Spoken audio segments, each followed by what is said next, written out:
একদলীয় কোন সংবিধানের অধীনে বহুদলীয় কোন গণতন্ত্রের বিকাশ বাংলাদেশে অসম্ভব। আমাদেরকে সকলকে ঐক্যবদ্ধ করে গণপরিষদ নির্বাচনের দিকে আমাদেরকে দিতে হবে। আমরা দীর্ঘ একটি সংকটের মুহূর্তের মধ্য দিয়ে যাচ্ছি। আমাদের সংকটগুলো ঘনীভূত হচ্ছে। যে সংকটগুলো আমরা কাঁধে কাঁধ মিলিয়ে ঐক্যবদ্ধভাবে আমরা প্রতিহত করেছিলাম, প্রাইভেট ইউনিভার্সিটির ভূমিকা সেক্ষেত্রে অনন্য এবং অতুলনীয়। যারা প্রাইভেট বিশ্ববিদ্যালয়ের বিভিন্ন জায়গায় এই গণ অভ্যুত্থানে শহীদ হয়েছেন, আমরা সেই শহীদ ব্যক্তিদের শ্রদ্ধা নিবেদনের মধ্য দিয়ে আজকের এই প্রোগ্রামের মধ্য দিয়ে আমরা একটি কথার জানান দিতে চাই। আগামীর বাংলাদেশের যদি কোনো সংকটকালীন মুহূর্ত থেকে একটি উন্নত রাষ্ট্র, একটি শান্তির রাষ্ট্র যদি আমরা প্রতিষ্ঠা করতে চাই, তাহলে প্রথমে আমাদেরকে যে বিষয়ের সুরাহা এবং সমাধান করতে হবে সেটা হলো ৭২ সালের মুজিববাদী সংবিধান। আজকে আমাদের মধ্যে কথা উঠছে যে বহুদলীয় গণতন্ত্রের মধ্য দিয়ে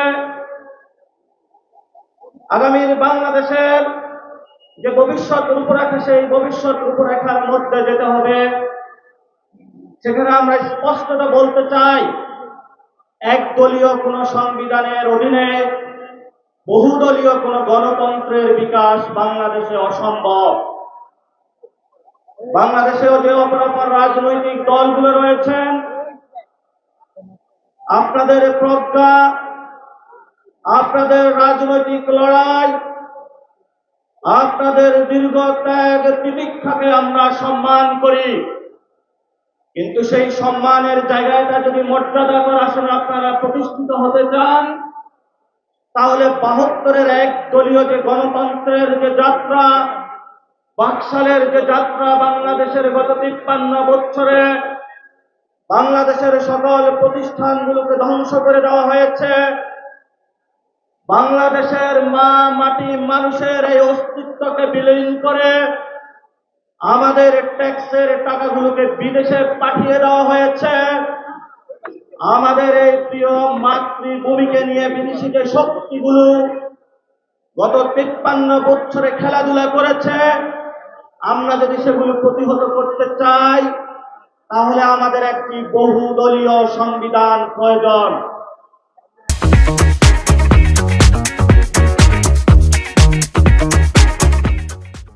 এই বহুদলীয় সংবিধান যে রচিত হবে বাংলাদেশে, সেটা এই ২৪-এর যারা বাঘ এবং ভাগিনী রয়েছে তাদের হাত ধরে সেই নতুন যাত্রা এবং সূর্যোদয় উদিত হবে। আমরা আমাদের প্রাইভেট বিশ্ববিদ্যালয়ের যারা সহযোদ্ধা রয়েছেন, পাবলিক বিশ্ববিদ্যালয়ের যারা সহযোদ্ধা রয়েছেন, আমাদের পাহাড়ের যারা সহযোদ্ধা রয়েছেন, আমাদের সমতলের যারা সহযোদ্ধা রয়েছেন, সবাই আসুন আমরা ঐক্যবদ্ধ হই।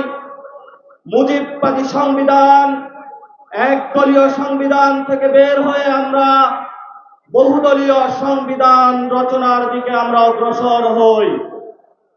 সেই বহুদলীয় সংবিধান রচনার জন্য আমাদেরকে বর্তমানে একটি সুযোগ সৃষ্টি করে দিয়েছেন এই দেশের জনতা, এই দেশের মুক্তিকামী মানুষ, যারা গত ১৫ বছরে নিজেদের শক্তির জানান দিয়ে রাজপথে লড়াই করেছেন, গুম হয়েছেন, খুন হয়েছেন, শহীদ হয়েছেন, আয়নাগরে গিয়েছেন, নিজেদের ভিটে মাটি বিক্রি করে হলো রাজনৈতিক লড়াই চালিয়ে গিয়েছেন।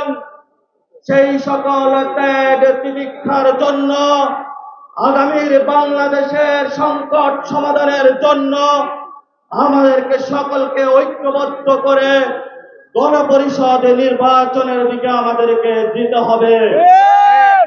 এই গণপরিষদ নির্বাচনের মধ্যে বাংলাদেশের ২৪-এর গণ অভ্যুত্থানে যে শ্রমিকরা শহীদ হয়েছেন, সেই শ্রমিকদের কথা থাকতে হবে। যেই গণপরিষদ যে সংবিধান তৈরি হবে, সেই সংবিধানে যারা আমাদেরকে কোলে পিঠে মানুষ করেছেন, যারা আমাদেরকে 10 মাস 10 দিন গর্ভে ধারণ করে এই পৃথিবীতে আলোর চোখে দেখিয়েছেন, আমাদের মা এবং বোনেদের অধিকারের প্রশ্নগুলো লিপিবদ্ধ থাকতে হবে।